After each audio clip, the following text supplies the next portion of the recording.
नमस्कार, मैं हूं आपके साथ शिवानी रतूड़ी और आप देख रहे हैं कैपिटल टीवी उत्तर प्रदेश।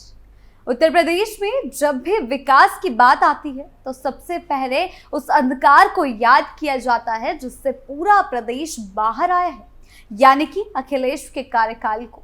जी हाँ, उत्तर प्रदेश में जब भी कानून व्यवस्था की बात होती है तो समाजवादी पार्टी की सरकारें हमेशा विवादों के घेरे में रही हैं।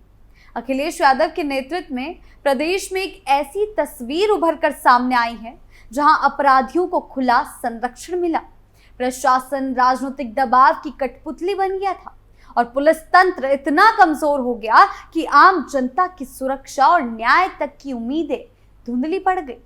दंगे जो सामाजिक सौहार्द को बर्बाद कर देते हैं, बड़े पैमाने पर अतिक्रमण जो जनता की संपत्ति पर कब्जा जमाता है, महिलाओं की सुरक्षा को लेकर बढ़ते सवाल, इन सभी ने जनता के दिलों में सवाल खड़े कर दिए कि क्या ये वही सरकार है जो सुरक्षा और विकास का वादा करती थी।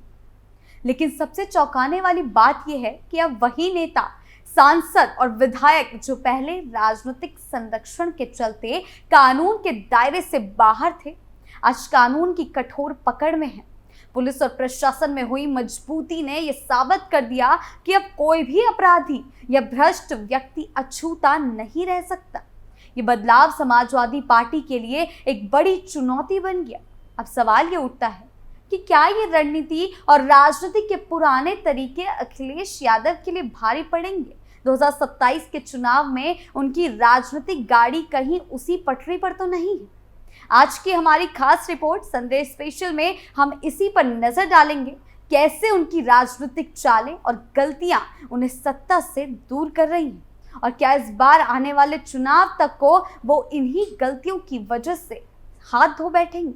राजनीति की किताब में उनका अध्याय यही खत्म हो जाएगा, ये बड़ा सवाल है। आज की इस खास रिपोर्ट में जानेंगे कि कैसे एक सत्ता के नीचे किस तरह की गतिविधियों को पैदा किया जा रहा था, पूरे यूपी को बर्बाद किया जा रहा था, गुंडों को संरक्षण दिया जा रहा था। तो आइए जानते हैं इस रिपोर्ट में अखिलेश के कार्यकाल की उन 5 गलतियों के बारे में जिसके चलते अभी भी वो सत्ता से दूर हैं और ऐसा प्रतीत हो रहा है कि 2027 में भी सत्ता की कुर्सी से हाथ धो बैठेंगे। सत्ता के नीचे पनपा अपराधियों का जंगल राज। जी हाँ, सबसे पहले जब अखिलेश यादव ने उत्तर प्रदेश के मुख्यमंत्री के रूप में कार्यभार संभाला तो पूरे प्रदेश में एक नई उम्मीद जगी थी। वे देश की सबसे युवा मुख्यमंत्रियों में से एक थे और जनता को उम्मीद थी कि वे राज्य की राजनीति में नई सोच, पारदर्शिता और विकास की लहर लेकर आएंगे। लेकिन इस युवा चेहरे के पीछे छिपी सपा सरकार की पारंपरिक कार्यशैली बहुत जल्द उजागर हो गई। अखिलेश यादव के नेतृत्व में प्रशासनिक ढांचा धीरे धीरे राजनीतिक के दबाव में बिखरने लगा। पुलिस प्रशासन पर राजनीतिक हस्तक्षेप इतना बढ़ गया कि स्थानीय थानों से लेकर वरिष्ठ पुलिस अधिकारियों तक को सत्ताधारी नेताओं की सिफारिशों और चिट्ठियों के आधार पर कार्रवाई करनी पड़ती थी। इससे कानून व्यवस्था की स्थिति गंभीर रूप से प्रभावित हुई। हत्या हुआ, बलात्कार हुआ, अपहरण जैसे जघन्य अपराधों में बेतहाशा वृद्धि दर्ज की गई। लेकिन सत्ताधारी दल के प्रभावशाली नेताओं पर कार्रवाई करना तो दूर, पीड़ितों की सुनवाई तक मुश्किल हो गई थी। उस कार्यकाल में आम जनता को न्याय मिलने की उम्मीद धुंधली पड़ने लगी और एक बार फिर ये साबित हुआ कि यदि प्रशासनिक मशीनरी को राजनीतिक स्वार्थों के अधीन कर दिया जाए तो सुशासन केवल एक खोखला नारा बनकर रह जाता है। अखिलेश सरकार के कार्यकाल में साफ नजर आया कि चाहे नेतृत्व कितना भी युवा और पढ़ा लिखा क्यों ना हो, यदि नीति निर्धारण और क्रियान्वयन में राजनीतिक ईमानदारी का अभाव हो तो बदलाव की सारी उम्मीदें व्यर्थ हो जाती हैं। यानी कि अखिलेश के कार्यकाल में अपराधी पनप रहे थे, कानून व्यवस्था की खामियां, अपराधियों को मिला राजनीतिक संरक्षण और जनता का टूटता विश्वास, ये वो सबसे पहली वजह है जो अखिलेश की 2027 में वापसी की राह को बेहद चुनौतीपूर्ण बना रही है। अगर उन्होंने अब भी अपनी नीतियों में बदलाव नहीं किया तो हमने तो आपको बता ही दिया है कि सबसे पहले 2027 का चुनाव उनके लिए निराशा लेकर आ सकता है। ये उनकी पहली वजह है। अतिक्रमण और अवैध कब्जों को मिला समर्थन। अखिलेश यादव की सरकार के कार्यकाल में कानून व्यवस्था ही नहीं बल्कि संसाधनों और सार्वजनिक संपत्तियों की भी खुली लूट देखी गई है। सबसे चिंताजनक पहलुओं में से एक था सरकारी जमीनों पर बड़े पैमाने पर अतिक्रमण, जिसे सत्ता संरक्षण प्राप्त था, चाहे वे धार्मिक स्थलों के नाम पर कब्जा हो या फिर सत्ताधारी नेताओं के करीबी गुर्गों द्वारा किए गए जबरन कब्जे।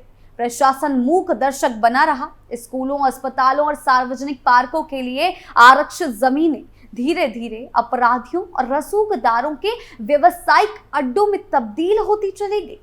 पुलिस और प्रशासन पर ऊपर से इतना दबाव था कि जब भी कोई अधिकारी कार्रवाई की कोशिश करता, उसे पार्टी के आदमी है कहकर रोक दिया जाता। नतीजन जनता के हक की जमीन पर माफियाओं ने कब्जा जमाकर उसे गैर कानूनी गतिविधियों का अड्डा बना दिया था। अतिक्रमण अपने चरम पर था और ये घटनाएं न सिर्फ शासन की विफलताओं को उजागर करती है, बल्कि ये भी बताती है कि जब सत्ता का इस्तेमाल जनहित की बजाय निजी हितों और सत्ता समीकरणों को साधने में किया जाए तो विकास और सुशासन केवल नारों तक ही सीमित रह जाता है। और ये थी वो दूसरी वजह जो अखिलेश के कार्यकाल में सबसे बुरी थी, जिसके कारण वो इतने सालों तक सत्ता से बाहर रहे। दंगों की राजनीति और सांप्रदायिक तनाव। बात करें तीसरी वजह की तो 2013 का मुजफ्फरनगर दंगा अखिलेश यादव की सरकार के कार्यकाल का सबसे दर्दनाक और विवादित अध्याय बनकर सामने आया। दंगे में सैकड़ों लोग मारे गए और हजारों बेघर हुए, लेकिन इससे भी ज्यादा निराशाजनक था सरकार का ढीला रवैया और राहत कार्यों में पक्षपात के आरोप। कई पीड़ित परिवारों को सही मदद नहीं मिली और प्रशासन पर एक तरफा कार्रवाई के गंभीर आरोप लगे। इस घटना ने खासकर पश्चिमी यूपी में सपा की छवि को गहरा नुकसान पहुंचाया। जाट और हिंदू वोटरों का भरोसा टूट गया और इसका सीधा फायदा भारतीय जनता पार्टी को मिला, जिसने वहां से मजबूत पकड़ बना ली। मुजफ्फरनगर दंगा ना सिर्फ इंसानियत पर एक सवाल था, बल्कि अखिलेश सरकार की प्रशासनिक और राजनीतिक विफलता की भी बड़ी मिसाल बन गया, जिसके कारण वो आज तक सत्ता से बाहर है और 2027 भी उन पर भारी पड़ता हुआ दिखाई दे रहा है। धर्म और जाति आधारित राजनीति। चौथी वजह की बात करें तो अखिलेश यादव की राजनीति का बड़ा आधार हमेशा यादव मुस्लिम गठबंधन रहा है, जिसे यूपी की राजनीति में MY समीकरण कहा जाता है। समाजवादी पार्टी ने वर्षों तक इन दोनों समुदायों को अपने सबसे वफादार वोट बैंक के रूप में देखा और उसी आधार पर हमेशा से टिकट वितरण, नीतिगत घोषणाएं और सांप्रदायिक मामलों पर रुख तय किया। हालांकि ये समीकरण कभी कभी उन्हें ताकत देता रहा, लेकिन ये भी सच है कि इसी सीमित जातीय और धार्मिक राजनीति के चलते पार्टी अन्य पिछड़ा वर्ग, OBC, दलितों, स्वर्णों और हिंदू मतदाताओं के एक बड़े हिस्से से कटती चली गई। SP का लंबे समय तक मुस्लिम तुष्टीकरण के आरोपों में रहना, जैसे आतंकी मामलों की जांच को रोकने की कोशिश, ये दंगों में एक तरफा कार्रवाई ने बीजेपी को हिंदू विरोधी नैरेटिव बनाने का मौका दे दिया, जो कि अखिलेश के खिलाफ काम भी आई। दूसरी ओर अखिलेश ने दलितों को साधने के लिए PDA यानी पिछड़ा दलित अल्पसंख्यक का नारा तो दिया, लेकिन इसका जमीनी असर कमजोर रहा, क्योंकि BSP का वोट बैंक SP पर भरोसा नहीं कर सका। जाति और धर्म की सीमित राजनीति के चलते अखिलेश यादव की छवि एक वर्ग विशेष की पार्टी तक सिमट गई, जो अभी भी सिमटी हुई है और अभी भी इस तरह की रणनीति उनकी देखी जाती है, जो कि 2027 के चुनाव में उनके लिए एक और बड़ी वजह बनकर सामने आएगी, जो नुकसान बन सकती है। नेतृत्व पर भरोसे की कमी। आखिरी वजह बताएं आपको, अखिलेश यादव की राजनीति में नेतृत्व की स्पष्ट कमी देखने को मिलती है, जिसका असर अब उनकी पार्टी के भीतर भी दिखाई देने लगा है। उनके कई विधायक सार्वजनिक रूप से उनके फैसलों पर सवाल उठा चुके हैं और यह दर्शाता है कि पार्टी के अंदर ही उनके नेतृत्व पर भरोसे की कमी है।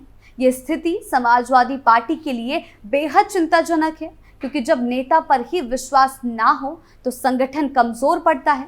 ऐसे हालात आगामी चुनावों में पार्टी की स्थिति को और भी कमजोर कर सकते हैं, क्योंकि मतदाता भी ऐसे नेतृत्व को लेकर असमंजस में रहते हैं जो अपनी ही पार्टी को एकजुट ना रख सके।